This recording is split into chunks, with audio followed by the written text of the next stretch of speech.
Alors, sans tarder, on va parler de tout ce qui est lié donc au monde cinématographique. Alors, en 1976 à peu près, on a un premier film qui va sortir sur la vie du prophète sallallahu alayhi wa sallam, qui est fait par un Syrien, un Américain, mais qui est syrien en réalité, d'origine syrienne, et qui s'appelle Mustafa Akkad. Mustafa Akkad, qui va faire ce grand film très célèbre qui s'appelle Ar-Risala, donc Le Message. Un film que beaucoup d'entre nous donc ont pu voir et qui est même passé à la télévision française.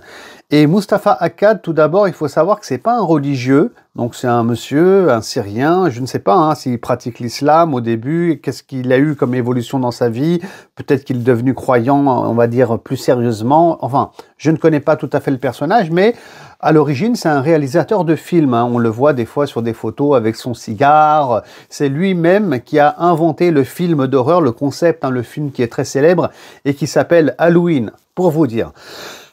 Mais à un moment donné, Mustafa Akkad, il souhaite faire un film. Alors, il y a sans doute un cheminement spirituel chez lui, j'imagine, sur le prophète Mohammed, sallallahu alayhi wa sallam.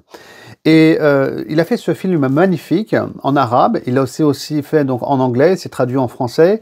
Et son but et son objectif, et ça il faut bien le comprendre, c'est de présenter au monde occidental, donc aux États-Unis, aux Américains, en Europe, l'image du prophète, qui il est réellement, et surtout de l'islam. Qu'est-ce que l'islam ?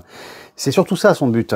Et donc il va, si vous voulez, prendre la vie du messager de Dieu, sallallahu alayhi wa sallam, et c'est à partir de là qu'il veut montrer la réalité de l'islam, les vertus, les comportements qu'on va retrouver en islam, donc, mais à travers le prophète, sallallahu alayhi wa sallam. C'est ça son objectif. Alors, il y en a bien sûr qui vont être critiques envers le film, et on peut l'être effectivement parce qu'il y a plein de... Enfin, c'est incomplet. Par exemple, on ne parle pas des conflits qu'il y aurait eu avec les tribus juives, les Bani Qaynuqa, les Bani Nadir, ou bien les Bani Qurayza. On ne parle pas de certaines grandes batailles aussi importantes comme la bataille des coalisés. Donc, on peut être critique.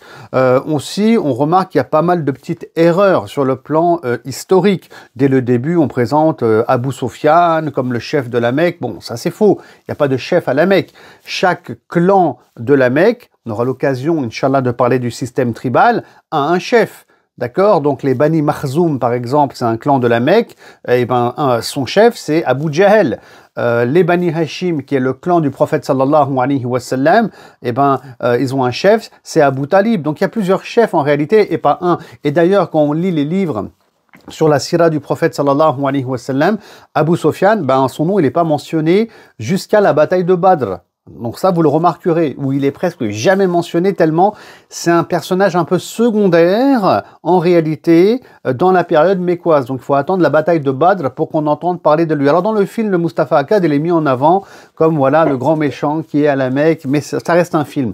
Et c'est pour ça qu'on ne peut pas apprendre la vie du prophète Mohammed, déjà sallallahu alayhi wa sallam, à travers un film, parce qu'un film, ça reste incomplet, et dans un film, il peut y avoir des erreurs, et c'est le cas dans le film Le Message, Ar-Risala de Mustafa Akkad, qu'Allah le prenne en miséricorde. Alors, Mustafa Akkad, on va pas maintenant, si vous voulez, on va pas apporter une critique négative par rapport à son film.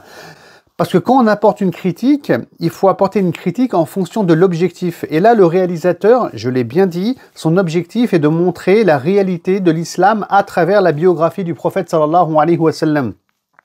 Et donc, il n'a jamais prétendu faire un film qui est en lien avec l'histoire du messager de Dieu, sallallahu alayhi wa sallam, avec les faits les plus avérés et authentiques. C'est pas ça son but, en fait. Et donc, on le remercie pour ça, déjà. Donc, est-ce qu'il a réussi et atteint son objectif ? Clairement oui, parce qu'il y a des millions et des millions de personnes quand même qui ont vu ce film à travers le monde. Ça a fait un buzz pas possible dans les années 70, 80, 90 et jusqu'à aujourd'hui. Et donc, on le remercie bien sûr pour ça. Et puis d'ailleurs, il sera le premier à mettre une brique dans cette thématique-là, c'est-à-dire faire des films, finalement, où on voit les compagnons, où on voit le prophète Mohammed, sallallahu alayhi wa sallam. Voilà. Et qu'Allah subhanahu wa ta'ala le prenne en miséricorde, vraiment. Et puis ensuite, il fera un autre film sur la Libye, qui sont colonisés par les Italiens, qui s'appelle Le Lion du désert, qui va vraiment aussi très bien fonctionner. Et ensuite, il avait pour but et comme objectif de faire un film sur Saladin, Salahuddin al-Ayyubi, comment il a libéré Jérusalem, mais malheureusement, il a été assassiné, lui et sa fille, à travers un attentat. Voilà, il est mort dans un attentat, qu'Allah subhanahu wa ta'ala vraiment le prenne en miséricorde pour ce qu'il a pu faire dans la production cinématographique en islam. Alors, ceci étant dit, et avant de continuer, on pourrait soulever ici une question qui fait un peu débat chez les savants musulmans. Quand on fait un film sur le prophète sallallahu alayhi wa sallam, est-ce qu'on peut représenter le messager de Dieu? Est-ce qu'on peut représenter les compagnons aussi? Vous voyez, ça c'est un sujet à débat. Bon. De manière générale, les savants musulmans disent qu'on ne va pas représenter la personne du prophète sallallahu alayhi wa sallam. C'est pour ça que c'est la caméra qui bouge à chaque fois. Mais dans aucun film, on verra le visage du messager de Dieu sallallahu alayhi wa sallam. Alors bien sûr, il n'y a aucune interdiction de montrer son visage, ni dans le Coran, ni dans la sunna authentique du messager de Dieu. Il faut le souligner, sallallahu alayhi wa sallam. Donc on est dans l'ijtihad ici. Les savants, ils réfléchissent, ils pensent.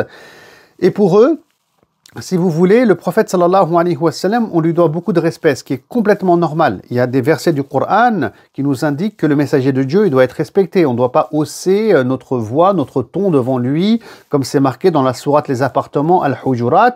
Je vais passer sur cette thématique aujourd'hui.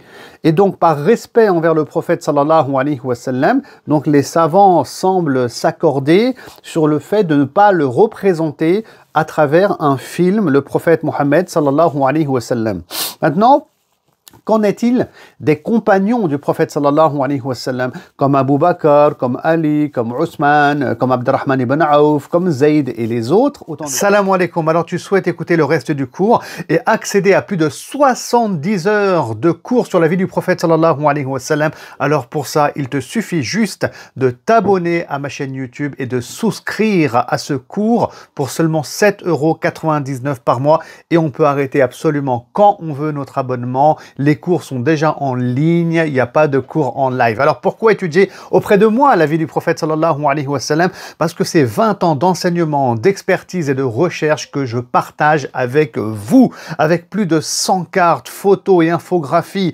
Et on va tirer tout plein d'enseignements spirituels et contemporains, étudier même les versets du Coran en lien avec la vie du prophète sallallahu alayhi wa sallam. Et tout ça pour développer notre amour envers Allah subhanahu wa ta'ala. Tout ça pour développer notre amour envers le messager de Dieu sallallahu alayhi wa sallam. Ça nous permettra de vivre notre foi, notre spiritualité, et ça, c'est un objectif que je me suis fixé.